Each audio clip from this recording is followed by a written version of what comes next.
حضرت موسیٰ کے دور میں جادو کا زور تھا, یہ سانپ بنا دیا, یہ یوں کر دیا, ایسے ایسے کرتب, ٹھیک ہے نا. تو وہ لوگ جادو کو سمجھتے تھے کہ جادو کیا ہوتا ہے. اللہ نے حضرت موسیٰ کو جو معجزے دیے نا, وہ والے معجزے جو جادوگر دکھایا کرتے تھے, اس طرح کے جادو. گریبان میں ہاتھ ڈالا, ہاتھ کیا ہو رہا ہے, سورج کی طرح چمک رہا ہے. یہ جادوگروں کے اس زمانے میں کرتب ہوا کرتے تھے. لاٹھی کو کیا بنا رہے ہیں, سانپ. اللہ نے کہا جادوگر بھی یہ کام کرتا ہے, آپ بھی کرو. لیکن جادوگر جب یہ کرتا ہے تو نظر کا دھوکہ ہوتا ہے, آپ جب کرو گے تو سچی مچی کا ہو جائے گا.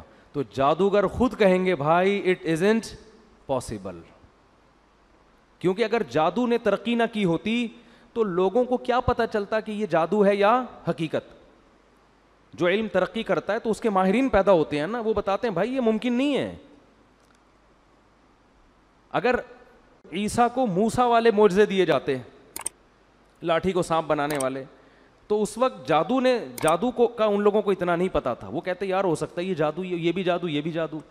لیکن جادو اتنی ترقی کر چکا تھا کہ لوگ جانتے تھے کہ جادوگر تو لاٹھیوں کو سانپ بناتے ہیں, بنتا نہیں ہے, نظر آتا ہے.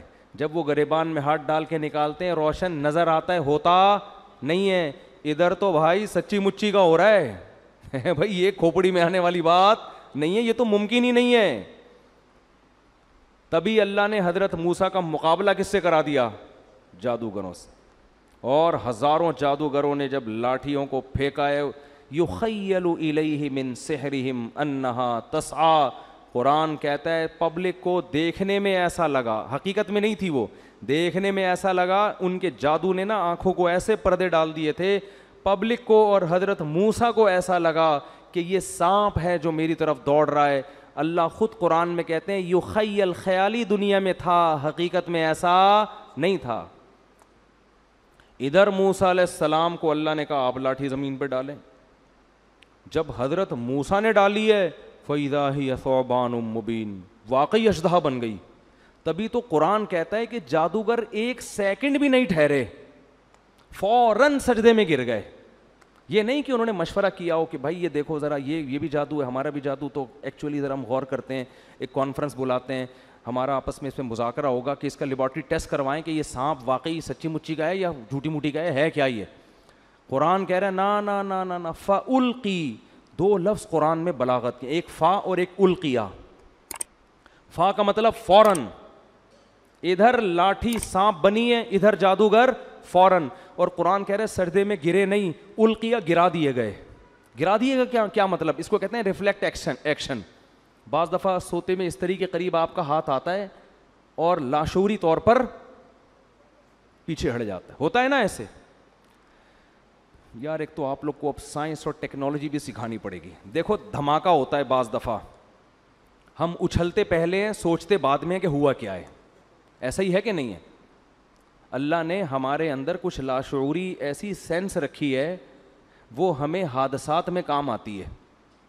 کیونکہ حادثے جب ہو رہا ہو تو پہلے سوچ کے پھر آپ عمل کرو تو ٹائم بولو نکل چکا ہوتا ہے. بعض دفعہ ٹائم کیا ہو چکا ہوتا ہے. دیکھو ایک کتا آپ کے پیچھے آ رہا ہے تو آپ سوچتے ہو, پہلے تو یہ سوچتے ہو میرے ہی پیچھے آ رہا ہے, کسی اور کے پیچھے تو نہیں جا رہا. سوچنے کا ٹائم ملتا ہے نا آپ کو, کیونکہ جیسے کتا بھاگ سکتا ہے آپ بھی بھاگ سکتے ہو. آپ سوچتے ہو, پھر آپ غور کرتے ہو نہیں یار یہ میری طرف ہی آ رہا ہے, کتنی اسپیڈ سے آ رہا ہے, اسپیڈ چیک کرتے ہو آپ اس کی. پھر آپ یہ سوچتے ہو کہ اس سے بچنے کا میرے پاس بھاگنے کے علاوہ بھی کوئی راستہ ہے. اگر بھاگنے کے علاوہ راستہ ہے تو مجھے تگڑ تگڑ بھاگنے کی کیا ضرورت ہے. تو آپ کا دماغ کام کرتا ہے, آپ پتھر اٹھا لیتے ہو کہ یار پتھر سے ماروں گا بھاگ جائے گا, تو مجھے بھاگنے کی ٹینشن لینے کی ضرورت نہیں ہے. آپ پتھر اٹھاتے ہو, کتے کو اس طرح کرتے ہو, کتا اگر ڈر کے رک گیا تو آپ کہتے ہو بہت زبردست کام ہو گیا. کتا اگر کتے پنے پہ آیا ہوا ہے وہ پھر بھی نہیں رک رہا, پھر آپ آخری حربے کے طور پر تگڑ تگڑ بھاگنا شروع کرتے ہو اور بالآخر آپ کی جان بچ جاتی ہے. یہ سوچنے کا ٹائم ملتا ہے آپ کو. لیکن کچھ اتفاقی حادثے ایسے ہوتے ہیں کہ ان میں اگر سوچ کے کام کرو گے تو جیسے وہی ہے نا, اکثر سناتا ہوں میں, ایک بیچارہ شیشے کے برتن بورے میں بھر کے بیچ رہا تھا. ایک عادت ہوتی ہے نا بعض لوگوں کی, تو ایک سیٹھ صاحب کی عادت تھی ہر چیز کو ٹھوکر مار کے پوچھتے تھے اس میں کیا ہے. تو وہ شیشے کا برتن اس بیچنے والے نے اس سیٹھ صاحب کے سامنے رکھا. سیٹھ صاحب کو پتہ نہیں تھا اس میں شیشے کے برتن ہے. سیٹھ صاحب نے بوری پہ پاؤں مارا, بولا اس میں کیا ہے؟ اس نے کہا ہے نہیں, تھا. اب نہیں ہے. تو یہ کچھ ایسی چیزیں ہوتی ہیں جن میں سوچنے کا ٹائم, بھائی اس میں ٹھوکر مار کے پوچھو گے تو اب نہیں ہے, پوچھ کے ٹھوکر مارتے آپ. تو کچھ کام تو ایسے ہوتے ہیں سوچ کے آپ بھاگو, کچھ ایسے ہوتے ہیں کہ بھاگنا پہلے پڑتا ہے, سوچنا بعد میں. تو یہ وہ حادثے ہوتے ہیں جس میں اللہ نے آپ کو سوچنے کا اختیار دیا ہی نہیں ہے, قدرت خود آپ کو بچنے کا موقع دیتی ہے, یعنی بچا لیتی ہے. جیسے اچانک جب دھماکہ ہوتا ہے تو ہم اچھلتے پہلے ہیں, سوچتے بعد میں. قدرت ہمیں اچھالتی ہے کہ ابے بھاگ یہاں سے, ٹھیک ہے نا, کچھ ہوا ہے. یا کتا بہت قریب آ کے ایک دم بھونکنا شروع کر دے تو پھر آپ بھاگتے پہلے ہو, سوچتے بعد میں. اور خود ارادے سے نہیں بھاگتے, لاشعوری طاقت آپ کو کیا کرتی ہے, بھگا دیتی ہے. کوئی جھاڑی میں چھپا بیٹھا ہو, آپ قریب سے گزرو, وہ ایک دم بھو کر کے جب آواز دیتا ہے تو آپ بھاگتے پہلے ہو, سوچتے بعد میں. یہ گاڈ گفٹڈ کچھ چیزیں اللہ نے انسان میں رکھی ہیں. یہ اس لیے رکھی ہیں کہ حادثوں, ایمرجنسی جب نافذ ہونا تو آپ کو سوچنا نہ پڑے. سمجھ رہے ہیں, پہلے کام ہو جائے پھر بعد میں سوچتے رہو. ابھی تو قدرت چاہ رہی ہے اس جگہ سے آپ ہٹ جاؤ ورنہ مر جاؤ گے آپ. بالکل یہی کام جادوگروں سے ہوا ہے.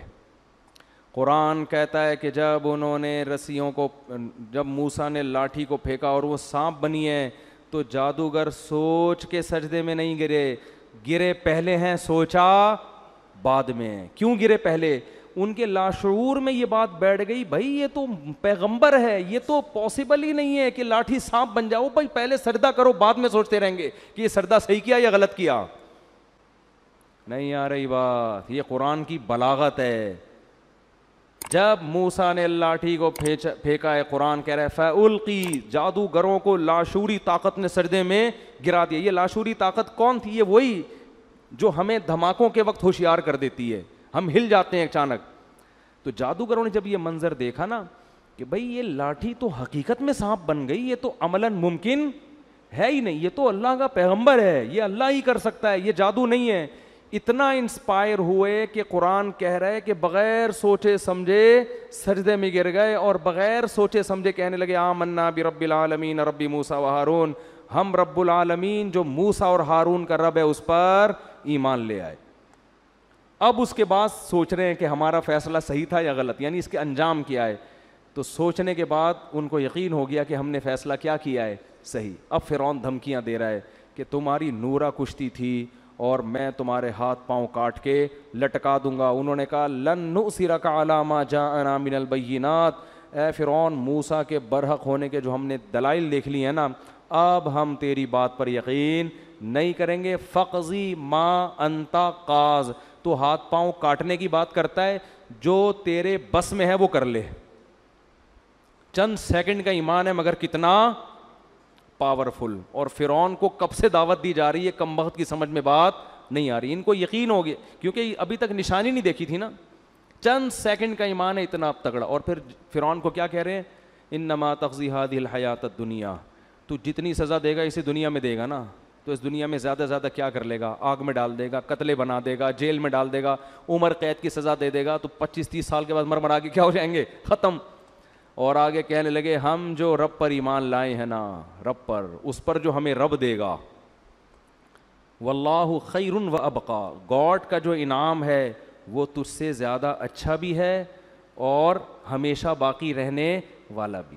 کوانٹٹی کے اعتبار سے بھی اچھا, کوالٹی کے اعتبار سے بھی اچھا ہے. تو بارگیننگ ہو رہی ہے, ٹھیک ہے نا. تو اگر رب سے زیادہ دے سکتا ہے تو بات کر, ظاہر ہے وہ تو دے نہیں سکتا. فرعون نے ہاتھ پاؤں کاٹ کے لٹکا دیا. تو اللہ نے یہ بھی دکھا دیا کہ نورا کشتی نہیں ہے, کیونکہ نورا کشتی میں دونوں کے مفاد ہوتے ہیں, ایک قتل ہونے کے لیے تیار نہیں ہوتا. اتنی واضح نشانیاں فرعون کو اللہ نے دکھا دی کہ دیکھ جادوگروں نے گواہی بھی دے دی ہے اور اپنی قربانی سے یہ بھی ثابت کر دیا کہ یہ نورا کشتی نہیں ہے.